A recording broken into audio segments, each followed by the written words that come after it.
परम पूज्य गुरुदेव और वंदनीय माता जी की चरणों में कोटि कोटि प्रणाम। आप सभी को प्रणाम। सच्ची घटना पर आधारित पुस्तक अद्भुत आश्चर्यजनक किंतु सत्य में आज हम सभी सुनेंगे सूक्ष्म शरीर से दिया आश्वासन। यह कहानी है सरस्वती श्रीवास्तव, लखनऊ, उत्तर प्रदेश से। पति के रेल सेवा से मुक्त होने के बाद हमने अपना मकान लखनऊ में बनाया। गुरुदेव की कृपा से मकान बहुत शीघ्र ही बन गया। अपने द्वारा बनाए घर में रहने की इच्छा पूर्ण हुई। हम सब बहुत खुश थे। सारी व्यवस्था बन जाने के बाद गृह प्रवेश का कार्यक्रम गायत्री जयंती के दिन तय किया गया। गर्मी का मौसम था। तपीस काफ़ी हो रही थी। दोपहर में लू भी काफ़ी चल रही थी। लेकिन गायत्री जयंती का पर्व नज़दीक था, इसलिए हम लोगों ने दिन रात मेहनत कर दिनांक 2 जून 1990 को गृह प्रवेश का कार्यक्रम रखा। हम सभी लोग बहुत उत्साहित थे।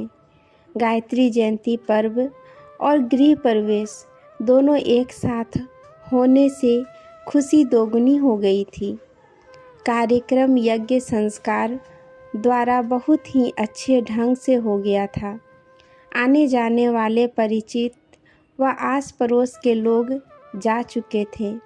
सभी कार्य अच्छी तरह संपन्न होने के कारण हम बहुत प्रसन्न थे। गर्मी बहुत थी, किंतु सभी के मन में खुशियों की ठंडी ठंडी लहर दौड़ रही थी। शाम होते होते हल्की हल्की हवा भी बहने लगी। यज्ञ ऊर्जा से वातावरण अभी भी सुगंधित हो रहा था।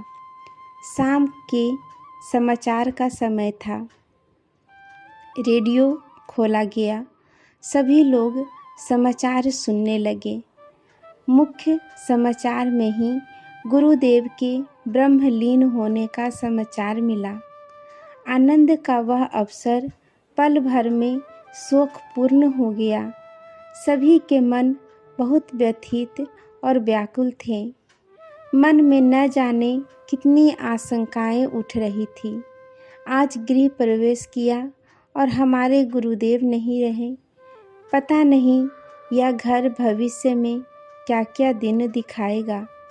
दूसरी बात यह भी मन को रह रह कर परेशान करती थी कि अब हमारी दुख तकलीफ़ परेशानी कौन सुनेगा। जब जब हमारे ऊपर मुसीबत आती थी, गुरुदेव हम सब की समस्या का समाधान करते थे। अब कहाँ जाएंगे समाधान के लिए?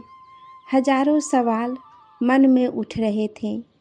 परेशान तो सभी लोग थे, लेकिन कोई भी किसी से बात नहीं कर रहा था। सभी शोक में डूबे थे। नींद नहीं आ रही थी। रात भी हो चुकी थी। सोचते सोचते मुझे हल्की सी झपकी आ गई।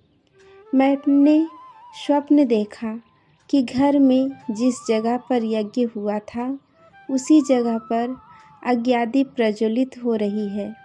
यज्ञ की लपटें ऊंची ऊंची उठ रही है। परम पूज्य गुरुदेव यज्ञ कुंड के चारों ओर धीरे धीरे चक्कर लगा रहे हैं और मुझे समझा रहे हैं, तू इतनी चिंता क्यों कर रही है? मैं हूँ ना तुम्हारे पास। मैं यहाँ हमेशा रहूँगा। तू चिंता करना छोड़।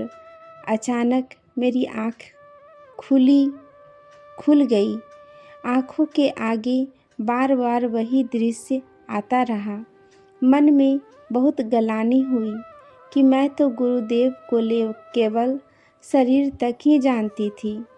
उसी दिन उनके विराट स्वरूप का ज्ञान हुआ कि गुरुदेव हर समय हर क्षण अपने बच्चों के साथ रहते हैं। तब से अब तक कुछ भी परेशानी होती है तो गुरुदेव का आश्वासन याद आता है कि कुछ अनिष्ट नहीं होगा। गुरुदेव की सूक्ष्म सत्ता हमारी रक्षा कर रही है।